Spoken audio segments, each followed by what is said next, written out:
There's a secret about the Mafia that everyone in my neighborhood knew, but no one ever said out loud. Not to outsiders, not to each other, not even to ourselves, really. The secret was this: we all knew exactly who they were, what they did, and where the money came from. We saw them every single day. We ate with them, we went to church with them, we married them, and we never, ever spoke about it. I'm breaking that silence now. My name doesn't matter. What matters is that I lived inside this world for 40 years. And I watched what happens when that silence gets broken.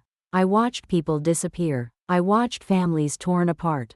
I watched the Mafia protect its secret with a brutality that didn't need guns or blood to be absolutely terrifying. This is what I saw. This is what I'm not supposed to tell you. I was born in 1967 in Bensonhurst, Brooklyn. Red brick houses, fig trees in tiny backyards, Italian grandmothers sitting on stoops, watching everything. It was the kind of neighborhood where everybody knew everybody. And what they didn't know, they knew better than to ask about. The Mafia wasn't some distant criminal organization we read about in newspapers.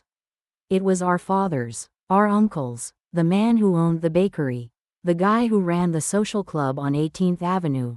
It was woven into the fabric of our lives so completely that separating the Mafia from the neighborhood would be like separating salt from the ocean.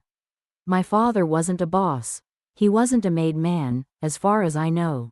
But he was connected. He did favors. He moved money. He knew people who knew people. And every Thursday night, men would come to our house and sit in our kitchen, and my mother would send me upstairs with the radio on so I couldn't hear what they were discussing. But I could hear. Through the heating vent, I could hear everything. I heard names, numbers, addresses, plans, and even as a child, I understood that what I was hearing was dangerous. Not dangerous like a scary movie. Dangerous like a loaded gun sitting on the table. You don't touch it, you don't even look at it too long. The first rule I learned about the Mafia was simple: you never use the word Mafia. You say, this thing of ours, or, the life, or, the family, or you say nothing at all. Words have power. Words can be recorded. Words can be used against you in a courtroom. So you learn to communicate in silences, in gestures, in things left unsaid. I was 7 years old when I first understood what this meant. There was a man in the neighborhood named Paulie Tortorella. Loud guy, always laughing. He ran a small trucking company, and everyone knew the trucks carried more than what was listed on the manifests. One day, Paulie made a mistake. He was at a barbecue, a little drunk, and he started bragging to some guys about a shipment he'd moved. Cigarettes, I think, untaxed cigarettes worth maybe $200,000. He was proud of himself. Showing off. Someone heard him, I don't know who. That's the thing about the Mafia. You never know who's listening. Who's reporting back? Who's keeping track of your mistakes? 2 weeks later, Paulie's truck was found burned out on a side street in Canarsie. Paulie wasn't hurt, but his business dried up overnight. No one would work with him. No one would hire him. He became invisible, and everyone understood why. He'd broken the silence. He'd said the secret out loud. That was the Mafia's power. Not violence, though violence was always possible. The power was in making people afraid of what might happen if they talked. Fear is more effective than bullets. Bullets make headlines. Fear keeps people quiet for decades. I grew up watching the women in my neighborhood navigate this world. My mother, my aunts, the wives of connected men. They knew everything. They saw the money appear. They saw the men come and go at strange hours. They saw the fear in their husbands' eyes when certain names were mentioned. But they never asked questions, never demanded explanations, never threatened to leave or call the police or do anything that might disturb the delicate balance of silence that kept everyone safe. My mother used to say, a smart woman keeps her eyes on her own plate. What she meant was, don't look, don't ask, don't know, because the Mafia had another rule, one I didn't learn until much later.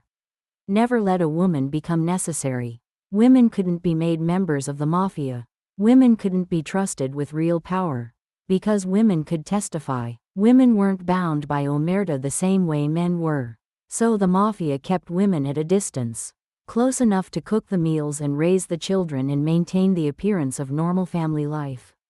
But never close enough to be dangerous. When I was 16, my best friend Angela started asking questions. Her father ran a social club on 18th Avenue. Just a storefront, some card tables, a coffee machine, men sitting around all day, doing nothing visible, but somehow money flowed through that place like water. Angela wanted to understand how it worked. She'd say things like, "Where does the money actually come from? What do they do in there all day?" And I'd tell her to stop. To please just stop, but she couldn't. She had this need to understand, to make sense of it. One day she said to me, "You know what's crazy? Everyone knows my father's in the Mafia. Everyone. The neighbors, the cops, probably the FBI. But no one says it. It's like this mass delusion where we all pretend not to know what we all know." And she was right. That was the secret, the real secret, not what the Mafia did. Everyone knew what they did. The secret was that we all agreed to pretend we didn't know. We all agreed to maintain the fiction, because breaking that fiction had consequences. Angela started dating a boy from Staten Island. College kid. His father was a federal prosecutor. Her father didn't say anything at first. But one Sunday, Angela showed up to church with a black eye. She said she'd walked into a door. We all nodded. We all knew. The boyfriend stopped coming around after that. Angela stopped asking questions, and the silence continued. I married young, 21, to a man named Vincent whose father owned a waste management company in New Jersey. Legitimate business, mostly. The Mafia had moved into garbage collection in the 70s, and by the time I met Vincent, it was almost respectable. Almost. Vincent was quiet, careful, handsome in a way that made other men nervous. On our honeymoon, he told me 3 things. He loved me, he would always take care of me, and I should never ask him about his work. I didn't. For 11 years, I didn't. We had 2 children, a house in Westchester, a life that looked completely normal from the outside. But every Thursday night, Vincent went to the city, to a restaurant in Little Italy called Café Napoli, and he'd come home late, smelling like cigars and something else I couldn't name. Power, maybe, or fear. With the Mafia, they're often the same thing. I kept the house. I raised the children. I smiled at the other wives at baptisms and communions and funerals. We were all playing the same role. The women who knew nothing. The women who kept the secret by pretending there was no secret to keep. We'd stand in church parking lots, talking about recipes and children's grades, while our husbands made decisions that could end lives. And we never acknowledged it. Never spoke it. The secret everyone knew but no one dared to say. In 1998, something changed. It was a Tuesday in March. My daughter's birthday. I was frosting a cake when the phone rang. Vincent answered. I heard his voice from the kitchen. Just fragments. Yeah, when? No, not there. The place on Mulberry. I understand. He hung up, came into the kitchen, said he had to go out. It was 6 o'clock. The party started at 7. He said he'd be back. But he said it in a way that told me he wouldn't. He came home at 4 in the morning. Still in his suit, tie loose. He stood in the bedroom doorway and said, I'm sorry. And I knew something had happened. Something big. The next day, the news reported that a man named Anthony Spilatro had been found in a construction site in New Jersey. Shot twice in the head. The reporters kept using the word Mafia, like it was something distant. Historical. But I knew better. The Mafia wasn't history. It was standing in my bedroom at 4 in the morning, apologizing. Vincent had a friend named Eddie Moran. They'd grown up together. Eddie was everything Vincent wasn't. Loud, flashy, gold chains and designer suits and always talking. Eddie was connected to the Mafia, not high up, but involved. He did favors, he moved money, and he talked too much. I remember one Sunday dinner at our house. Eddie was telling stories, laughing, talking about people by name, about things that happened, specific things. Vincent got very quiet. After dinner, I heard him in the hallway with Eddie. You gotta be more careful. The wall's here, Eddie. You understand? The walls here. 3 weeks later, Eddie got arrested. Federal racketeering charges, the kind that come from wiretaps. From someone talking. Eddie made bail, came to our house, sat in our kitchen, swearing he'd never cooperate. Swearing he'd beat the charges. Vincent said nothing, just listened. After Eddie left, I asked Vincent if he believed him. Vincent looked at me, really looked at me, and he said, no. 2 months later, Eddie disappeared. Not dead, at least not officially. Just gone. His wife said he went to Florida. No one asked questions, and everyone understood. He'd broken the code, he'd talked too much, and the Mafia doesn't forgive that. When someone vanishes like that, you don't need an explanation. The absence is the message. People think the Mafia is about violence, about hits and wars and bodies. And sometimes it is, but mostly, it's about the code. Omerta, the silence. But it's more than silence. It's an entire system of rules that govern everything.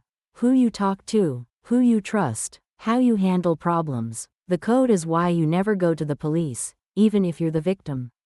The code is why you never speak about business in public. The code is why certain betrayals can only end one way. Vincent explained it to me once. Years after Eddie vanished, we were lying in bed, and I'd asked him why Eddie had to disappear. Vincent said, because he forgot the first rule.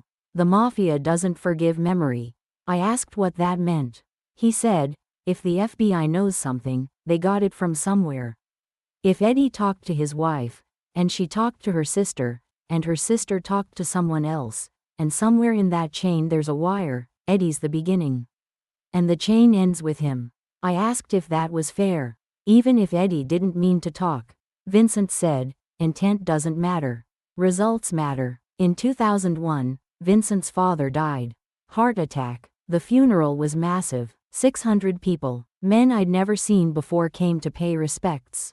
After the funeral, Vincent took over the waste management business. But he also inherited his father's position in the Mafia. I didn't know the details. I didn't want to, but I noticed changes. More phone calls, more meetings, more late nights, and I noticed something else. The other men looked at Vincent differently now. With deference, with caution, with the kind of respect that comes from fear. One night in November, Vincent came home early. Before dinner, he took off his coat and said, we need to talk. We sat at the kitchen table. The same table where I'd listened to his father and the other men through the heating vent when I was a child. Vincent said, the feds are building a case. A big one. They've been watching for 2 years. They have wiretaps, surveillance, informants. I asked if he was in danger. He said, everyone's in danger. That's the point. He told me they'd arrested 12 people that morning. Associates, soldiers, one captain. The newspapers were calling it the biggest Mafia takedown in 20 years. Vincent said the real problem wasn't the arrests. It was that someone had talked. Someone on the inside had become an informant. And until they figured out who, everyone was a suspect. Everyone was afraid. The next few months were terrible. Vincent barely slept. He'd get phone calls at 2, 3 in the morning. Men would come to the house at strange hours. They'd sit in the kitchen, speaking in whispers, and the fear in that room was something I could almost touch. The Mafia was eating itself. Suspecting everyone, trusting no one, because the secret was out. Not publicly. The newspapers didn't know the half of it. But inside the family, inside the organization, they knew. Someone had broken the silence. In January of 2002, they found out who. A soldier named Bobby Farina. He'd been arrested on a parole violation, looking at 10 years, and he'd flipped. Agreed to testify. Agreed to wear a wire. Everything he'd recorded was being used to build cases against dozens of people. Bobby had been at our house. Had eaten at our table. Had played with my children. And all that time, he'd been gathering evidence. I never found out exactly what happened to Bobby. Vincent wouldn't tell me, but Bobby never made it to trial. The official story was that he'd disappeared. Entered witness protection. Maybe that's true, but I don't think so. I think the Mafia has ways of reaching people, even people the government is trying to protect. I think Bobby Farina learned what happens when you break the secret. When you say out loud what everyone knows but no one's supposed to say. The trials went on for 3 years. Vincent was never charged. He was careful. He'd always been careful. But the mafia he'd known, the organization his father had been part of, it was broken. Too many arrests. Too many people cooperating. Too many secrets exposed. The code had been shattered, and once that happens, you can't put it back together. By 2005, Vincent had gotten out. He sold the waste management business. Moved us to North Carolina. Got a job doing something legitimate, something boring, something that had nothing to do with the mafia. He never talked about those years. Never explained what he'd actually done. Never told me how close we'd come to losing everything. And I never asked, because even after everything, I understood. The silence was protection. The silence was survival. But here's what I learned. Here's the real secret that everyone knew but no one dared to say. The mafia wasn't some shadowy criminal empire operating in the darkness. It was ordinary people. It was our neighbors, our family. It was men who went to church on Sunday and committed crimes on Monday. It was women who knew exactly what their husbands did and chose to look away. It was an entire community that agreed, collectively, to maintain a fiction. To pretend we didn't know what we all knew. And that's how the mafia survived for so long. Not through violence, though there was violence. Not through fear, though there was plenty of fear. They survived through collective silence. Through everyone agreeing to keep the secret. Through mothers teaching daughters never to ask questions. Through wives learning to ignore the sounds from the kitchen. Through an entire neighborhood deciding that some things are better left unsaid. I'm 60 now. I live in a small town where no one knows who I used to be. Where no one knows what I saw. My children don't talk about their father's past. My grandchildren don't know that the man they call Papa was once part of something dark and dangerous. We've all agreed, as a family, to keep the secret. To maintain the silence. But sometimes, late at night, I think about all the things I know. All the things I saw. All the people who disappeared because they talked too much. And I wonder if I'm doing the right thing by telling you this now. Because the mafia might be different than it was. Weaker, maybe, more fractured, but the code still exists. The silence still matters, and there are still people out there who believe that some secrets should never be spoken. I'm breaking that rule tonight. I'm telling you what everyone in my world knew but no one dared to say. That the mafia was never really hidden. We all knew who they were. We all knew what they did. We just all agreed to pretend we didn't. We agreed to look away. To stay silent. To protect the secret by acting like there was no secret at all. That was the real power of the mafia. Not the violence. Not the money. Not even the fear. It was the ability to operate in plain sight while everyone pretended not to see. It was the collective agreement to maintain the lie. And that agreement, that silence, it protected them for generations. I don't know what will happen now that I've told you this. Maybe nothing. Maybe the people who need to keep the secret don't care what one old woman says. Maybe the statute of limitations has run out on everything I know. Or maybe, somewhere, someone is listening. Someone is taking note. Someone is remembering that I broke the silence. But I'm tired of carrying it. I'm tired of pretending. I'm tired of the secret that everyone knew but no one dared to say. So I'm saying it now. The mafia was us. It was our families, our neighborhoods, our lives, and we all knew it. Every single one of us knew it. We just chose not to say it out loud. Until now. There's more I need to tell you. Because the secret wasn't just that we knew. The secret was what we did with that knowledge. How we used it. How it shaped every decision we made, every relationship we had, every word we spoke or didn't speak. When my daughter was 15, she came home from school one day upset. A boy in her class had asked her if her father was in the mafia. Just like that, direct question. She told me she didn't know what to say. She'd frozen, eventually said no, of course not, and walked away. But she was shaken, because she didn't actually know the answer. Or rather, she knew, but she didn't know how to know it. She'd never asked, never been told, but somewhere deep inside, she understood. I sat her down at the kitchen table. The same table where everything important had always happened in our family. And I told her something my mother had told me when I was her age. If people ask questions like that, you say your father works in waste management. You say he's a good man who provides for his family. And then you change the subject. You don't get defensive, you don't get angry, you just redirect and move on. She asked me why. I said, because some questions don't have safe answers. She was quiet for a long moment. Then she said, so it's true? And I said, I didn't say that. And she said, but you didn't say it wasn't true either. I looked at my daughter, this beautiful, smart 15-year-old girl, and I saw her crossing the same threshold I'd crossed at her age. The moment you realize that your family, your life, exists in a space between truth and lies, that you're being asked to maintain a fiction you've never quite believed but have always protected. I said, what I'm telling you is that there are things we don't talk about. Not because they're not true, not because they're secret, but because talking about them doesn't make anything better. It only makes things worse. For everyone. She nodded, she understood, and that's how it passes down. Generation to generation, mother to daughter, the secret everyone knows but no one dares to say. My son was different. He was 12 when he started asking questions. Not subtle questions like my daughter.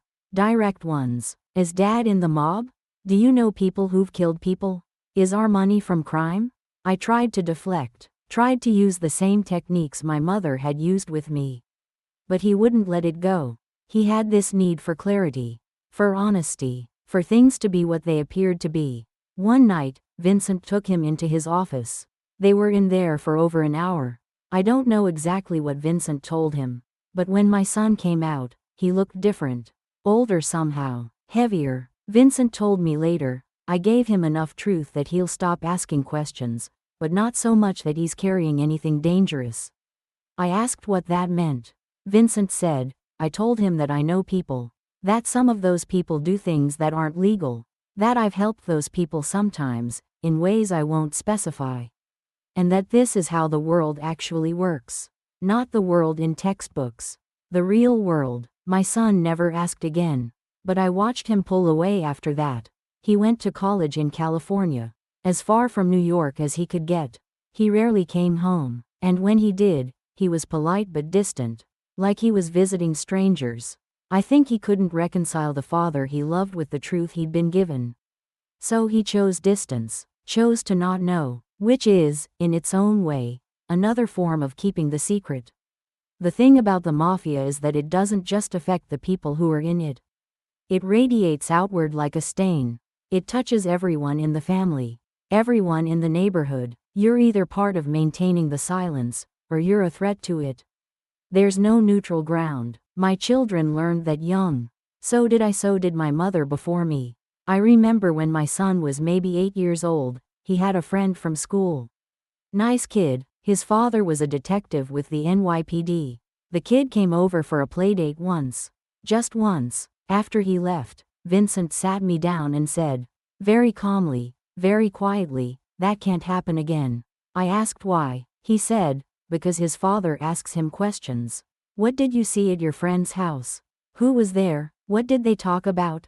And the kid doesn't know he's being pumped for information. He's just talking to his dad. But that's how it starts. So my son stopped being friends with that boy. We said he couldn't come over anymore. My son was hurt, confused, but we couldn't explain why. We just said they weren't a good fit.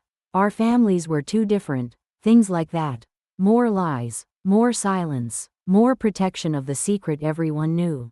The neighborhood operated the same way. There were families you associated with and families you didn't. Stores you went to and stores you avoided. Restaurants where you'd see familiar faces and restaurants where you'd never be seen. It was all choreographed, all understood. The Mafia didn't announce itself, but it structured everything. Where you worked, who you married, what you said and didn't say. I had a cousin, Danny, who decided he wanted to be a lawyer. Not a mob lawyer, a real lawyer. He went to law school in Boston. Did well, got recruited by the U.S. Attorney's Office in Manhattan. Prosecuting white-collar crime. He was proud. His mother was proud. But at a family dinner, right after he got the job, my Uncle Sal took him aside. They talked in the backyard for maybe 10 minutes. When they came back in, Danny looked sick, pale. 2 weeks later, he turned down the job, took a position at a corporate firm instead. Tax law, boring, safe. I asked Danny about it once, years later. We were at a wedding, both a little drunk. I said, "What did Uncle Sal say to you that night?" Danny laughed, but there was no humor in it. He said, "He told me that family is forever. That decisions I make don't just affect me. That if I took that job, I'd be putting myself in a position where I might have to choose between my career and my family." And he wanted to make sure I understood what that choice would cost. I asked if he regretted it. He looked at me for a long time before answering. Finally he said, "Every single day. But I'm alive, and I sleep at night. So maybe I made the right choice." That's what the Mafia does. It forces choices. Silent choices. Choices you make in the dark and never talk about again. In 2003, a year after the big arrests, after Vincent had started pulling back from that life, we went to a funeral. Dominic Russo, Angela's father, the man who'd run the social club on 18th Avenue. He died of cancer, 71 years old. The funeral was smaller than it would have been 10 years earlier. The Mafia was fractured. People were scared. Scared to be seen together. Scared to be photographed. Scared that showing up meant you'd be added to some FBI list. But I went. And Vincent went. Because even in decline, even in fear, the rules still mattered. You show respect. You pay your debts. You remember who helped you when you needed it. Angela was there. I hadn't seen her in years. She looked tired, worn down. We stood outside the church after the service, and she said to me, "You know what's funny? My father died and I still don't know what he actually did. I lived with him my whole life. I saw the money, I saw the men, I saw everything. But I don't know, not really, because no one ever told me." I said, "Maybe that was a gift."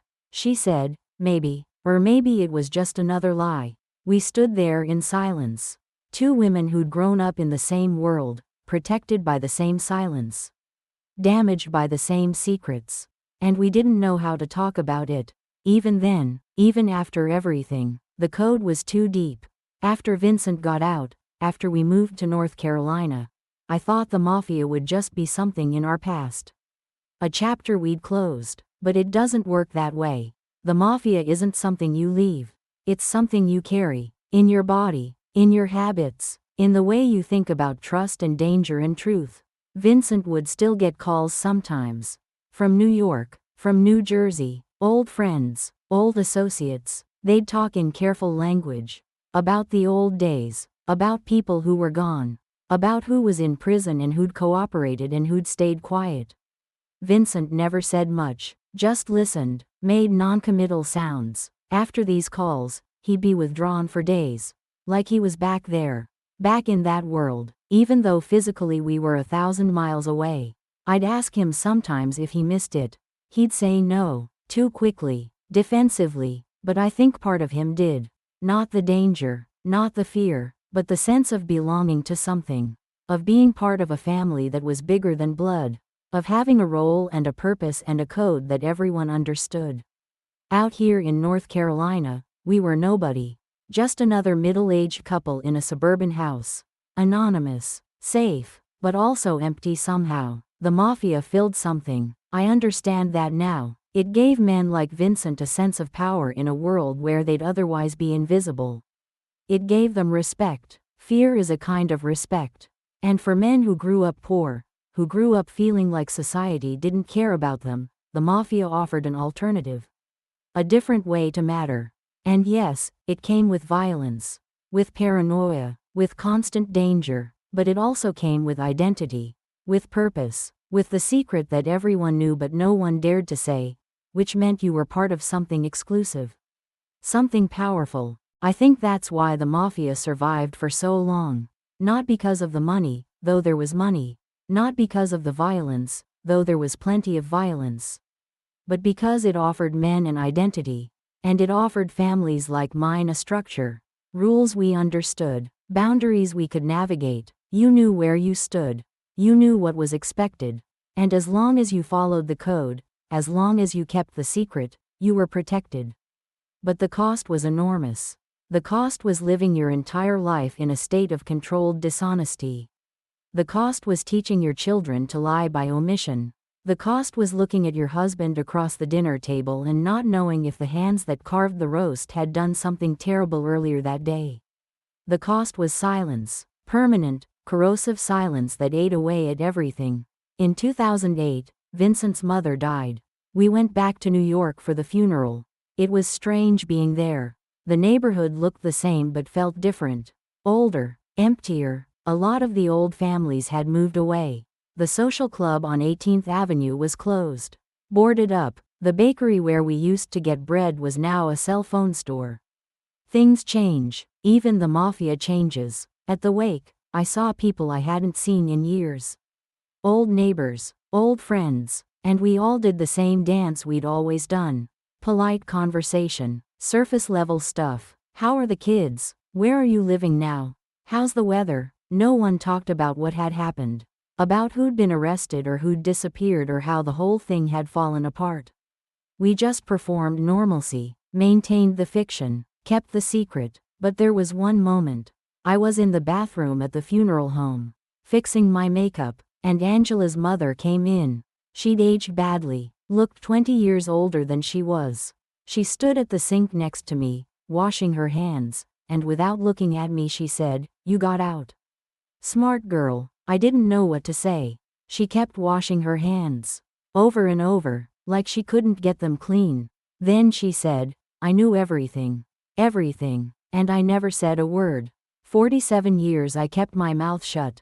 And for what? My husband's dead. My son doesn't call. My daughter moved to Oregon and changed her name.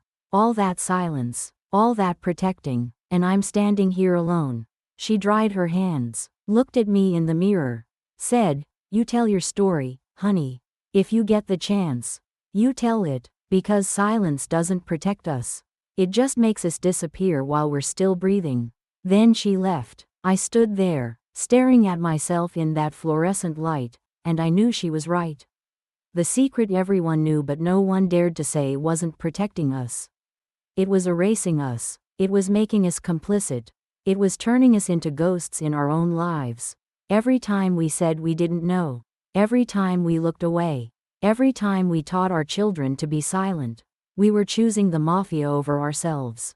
We were choosing the code over the truth. And that's what I can't forgive. Not the men who were in the Mafia.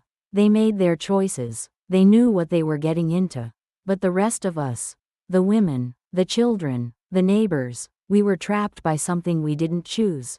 Trapped by a secret we inherited. And we spent our whole lives protecting it. Protecting them, at the expense of ourselves. Vincent died in 2019. Heart attack. Just like his father, he was 72. At his funeral, 3 people came from the old neighborhood. 3, out of hundreds who'd known him. Hundreds who'd worked with him, eaten with him, depended on him, but they were afraid, even in death. Afraid that showing up meant something. Meant they'd be noticed, marked, remembered. After Vincent died, I found boxes in the basement. Documents, photos, notes, evidence of a life I'd only partially known. I spent weeks going through it all. Seeing the scope of what he'd been involved in, the money, the connections, the things he'd done, and I felt anger, not at him specifically, but at the whole system. The whole code of silence that let this happen. That made it possible. I burned most of it. Sat in the backyard and burned box after box. Because even then, even after everything, I was still protecting the secret. Still playing my role, still being the woman who knew nothing. And as I watched the papers burn, I thought about all the women like me. All the women who'd kept the secret, who'd looked away, who'd chosen silence over truth. We were told it was for protection. We were told it was for family. We were told it was the only way to survive. But really, it was just control. The Mafia controlled us through silence, through fear, through the threat of what might happen if we talked. And we let them. We chose that life, over and over. Every day, we chose it. That's the part that haunts me now. Not what the men did. Not the crimes or the violence or the money. But what we did, what I did, how I raised my children to lie, how I taught them that some truths are too dangerous to speak, how I made them accomplices to something they never chose to be part of. My daughter called me last month. She's 41 now, has 2 kids of her own. She said her son had asked her if his grandfather had been in the Mafia. She didn't know what to tell him. I said, tell him the truth. She said, what is the truth? And I realized I didn't have a clean answer. Because the truth is complicated. The truth is that Vincent was a good father and a good husband and also someone who was part of something dark.